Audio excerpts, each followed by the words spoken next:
अस्सलामुअलैकुम वरहमतुल्लाहि वबरकातुहू। नाज़रीन, ਅੱਜ ਅਸੀਂ ਆਪਣੇ ਕਿਚਨ 'ਚ ਤਿਆਰ ਕਰ ਰਹੇ ਹਾਂ ਸਪਾਈਸੀ ਚਿਕਨ ਪੁਲਾਓ। ਤੇ ਆਓ ਤੁਹਾਨੂੰ ਸਿਖਾਉਂਦੇ ਹਾਂ ਕਿ ਸਪਾਈਸੀ ਚਿਕਨ ਪੁਲਾਓ ਤਿਆਰ ਕਰਨ ਵਾਸਤੇ ਕਿੰਨਾ ਚੀਜ਼ਾਂ ਦੀ ਜ਼ਰੂਰਤ ਹੋਏਗੀ। ਸਭ ਤੋਂ ਪਹਿਲੇ ਚਾਵਲ ਲੈ ਲੈਣੇ, ਅੱਧਾ ਕਿਲੋ ਤੋਂ ਤਕਰੀਬਨ ਜ਼ਿਆਦਾ ਹੀ ਨੇ। ਗੋਸ਼ਤ ਲੈ ਲਿਆ ਵੱਡੀ ਬੋਟੀ ਦੇ ਵਿੱਚ, ਇੱਕ ਅਦਦ ਪਿਆਜ਼ ਲੈ ਲਿਆ, ਇੱਕ ਟਮਾਟਰ ਲੈ ਲਿਆ, ਕੁਛ ਕਾਲੀਆਂ ਮਿਰਚਾਂ, 2 सब्ज़ इलायची, एक बड़ी इलायची, 2 लौंग, जायफल, चवित्री, दालचीनी, ज़ीरा, 2 सफ़ेद पात, लसन, अदरक ते हरी मिर्चा। इन्हों असी कुट के 2 चम्मच लै लिया। थोड़ी जी हसबे ज़रूरत असी इमली चाहिए होएगी, हसबे ज़रूरत नमक, 1 चम्मच लाल मिर्च, अद्धा चम्मच कुटी हुई लाल मिर्च, थोड़ी जी हल्दी ते हसबे ज़रूरत तेल दे विच इन्हां नूं असी ਤਿਆਰ ਕਰ ਲਾਂਗੇ ਸਪਾਈਸੀ ਚਿਕਨ ਪੁਲਾਓ ਤਿਆਰ ਕਰਨ ਦਾ ਤਰਫ। ਬਿਸਮਿਲ੍ਲਾਹਿਰਰਹਿਮਾਨਿਰਰਹੀਮ। ਸਭ ਤੋਂ ਪਹਿਲੇ ਇੱਕ ਬਰਤਨ ਦੇ ਵਿੱਚ ਅਸੀਂ ਆਇਲ ਲੈ ਲਿਆ। ਆਇਲ ਸ਼ਾਮਿਲ ਕਰਨ ਦੇ ਬਾਅਦ ਇਹਦੇ ਵਿੱਚ ਚਿਕਨ ਸ਼ਾਮਿਲ ਕਰ ਦਾਂਗੇ। ਚਿਕਨ ਨੂੰ ਸ਼ਾਮਿਲ ਕਰਨ ਦੇ ਬਾਅਦ ਹੁਣ ਅੱਗ ਨੂੰ ਤੇਜ਼ ਕਰ ਦਾਂਗੇ ਤੇ ਚਿਕਨ ਨੂੰ ਗੋਲਡਨ ਫਰਾਈ ਕਰ ਲਾਂਗੇ।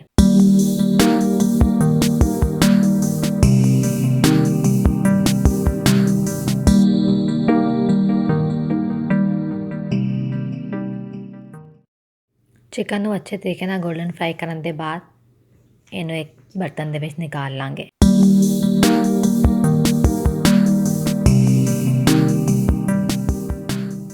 ਚਿਕਨ ਨਿਕਾਲਣ ਦੇ ਬਾਅਦ ਉਸੇ ਆਇਲ ਦੇ ਵਿੱਚ ਅਸੀਂ ਪਿਆਜ਼ ਨੂੰ ਫਰਾਈ ਕਰਨਾ ਹੈ। ਪਿਆਜ਼ ਨੂੰ ਗੋਲਡਨ ਫਰਾਈ ਕਰਾਂਗੇ।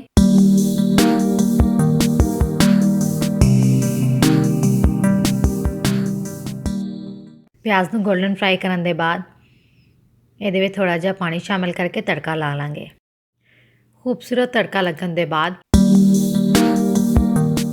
ਟਮਾਟਰ ਤੇ ਲਸਣ, ਅਦਰਕ, ਹਰੀ ਮਿਰਚਾਂ ਦਾ ਜਿਹੜਾ ਅਸੀਂ ਕੁੱਟ ਕੇ ਰੱਖੀਆਂ ਹੋਈਆਂ ਸੀ ਇਹਨਾਂ ਨੂੰ ਸ਼ਾਮਿਲ ਕਰਕੇ ਥੋੜਾ ਜਿਹਾ ਭੁੰਨ ਲੈਣਾ ਹੈ।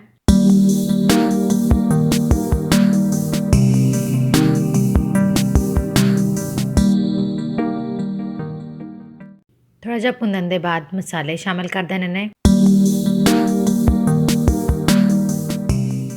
इमली शामिल करके इनू भुन लांगे अच्छे तरीके नाल। इहदे बाद चिकन नू शामिल कर देंगे।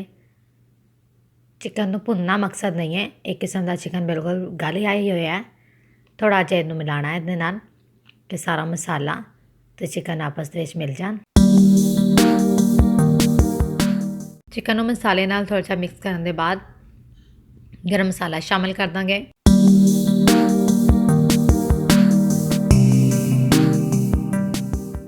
ਇਹਦੇ ਬਾਅਦ ਜ਼ਰਾ ਜਿਹਾ ਮਿਲਾਉਣ ਦੇ ਬਾਅਦ ਪਾਣੀ ਸ਼ਾਮਿਲ ਕਰ ਦਾਂਗੇ। ਸਾਡੇ ਕੋਲ ਜਿੰਨੇ ਚਾਵਲ ਨੇ ਅਸੀਂ ਉਤਨੇ ਗਲਾਸ ਹੀ ਪਾਣੀ ਸ਼ਾਮਿਲ ਕਰਾਂਗੇ। ਪਾਣੀ ਸ਼ਾਮਿਲ ਕਰਨ ਦੇ ਬਾਅਦ ਅੱਛੇ ਤਰ੍ਹਾਂ ਮਿਕਸ ਕਰ ਦਾਂਗੇ ਕਿ ਮਸਾਲਾ ਪਾਣੀ ਦੇ ਵਿੱਚ ਸ਼ਾਮਿਲ ਮਿਕਸ ਹੋ ਜਾਏ ਅੱਛੇ ਤਰੀਕੇ ਨਾਲ ਤੇ ਹੁਣ ਉਬਲਣ ਵਾਸਤੇ ਰੱਖ ਛੱਡਾਂਗੇ। पानी अच्छे तरीके ਨਾਲ उबलने लग जाएगा। चावलों का पानी निथारांगे। अच्छे तरीके ਨਾਲ चावलों का पानी निथारन के बाद चावल शामिल करांगे।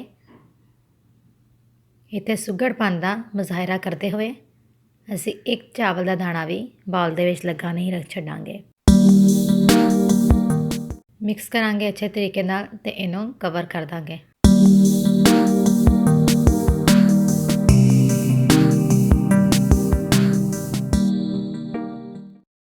6 ਤੋਂ 7 ਮਿੰਟ ਦੇ ਬਾਅਦ ਅਸੀਂ ਢੱਕਣ ਖੋਲ੍ਹਿਆ ਤੇ ਪਾਣੀ ਤਕਰੀਬਨ ਖੁਸ਼ਕ ਹੋ ਗਿਆ। ਥੋੜਾ ਜਿਹਾ ਪਾਣੀ ਹੋਰ ਖੁਸ਼ਕ ਕਰਕੇ ਤੇ ਇਹਨੂੰ ਦਮ ਲਗਾ ਦਾਂਗੇ। ਤਕਰੀਬਨ 10 ਮਿੰਟ ਵਾਸਤੇ ਦਮ ਲਗਾ ਦਾਂਗੇ। ਉਹਦੇ ਬਾਅਦ ਅਸੀਂ ਚਾਵਲਾਂ ਨੂੰ ਖੋਲਾਂਗੇ।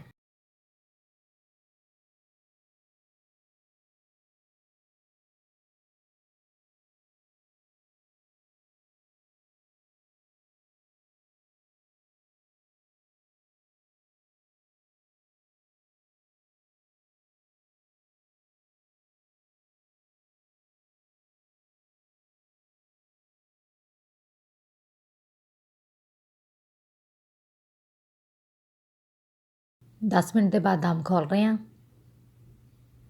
ਜ਼ਬਰਦਸਤ किस्म का स्पाइसी चिकन पुलाव तैयार है,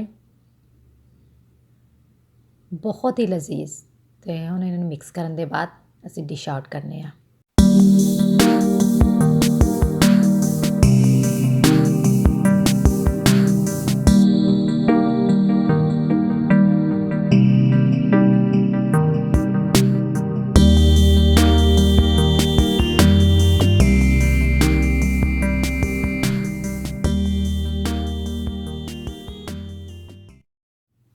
ਬਿਲਕੁਲ ਖਿਲਿਆ ਖਿਲਿਆ ਚਾਵਲ ਤਿਆਰ ਹੁੰਦਾ ਇਸ ਤਰੀਕੇ ਨਾਲ। ਬਹੁਤ ਹੀ ਜ਼ਬਰਦਸਤ, ਬਹੁਤ ਹੀ ਖੁਸ਼ਬੂਦਾਰ ਰਾਇਤੇ ਨਾਲ ਅਸੀਂ ਇਸਤੇਮਾਲ ਕਰ ਰਹੇ ਹਾਂ। ਸਪਾਈਸੀ ਚਿਕਨ ਪੁਲਾਓ ਤੁਸੀਂ ਵੀ ਇਸ ਤਰੀਕੇ ਨਾਲ ਬਣਾਓ, ਆਪਣੇ ਘਰ ਖਾਓ। ਇਸ ਮਜ਼ੇਦਾਰ ਜੀ ਰੈਸਪੀ ਦੇ ਨਾਲ ਮੈਨੂੰ ਇਜਾਜ਼ਤ ਦਿਓ। ਆਪਣੀ ਦੁਆਵਾਂ ਯਾਦ ਰੱਖਿਓ। ਅੱਲਾ ਹਾਫਿਜ਼।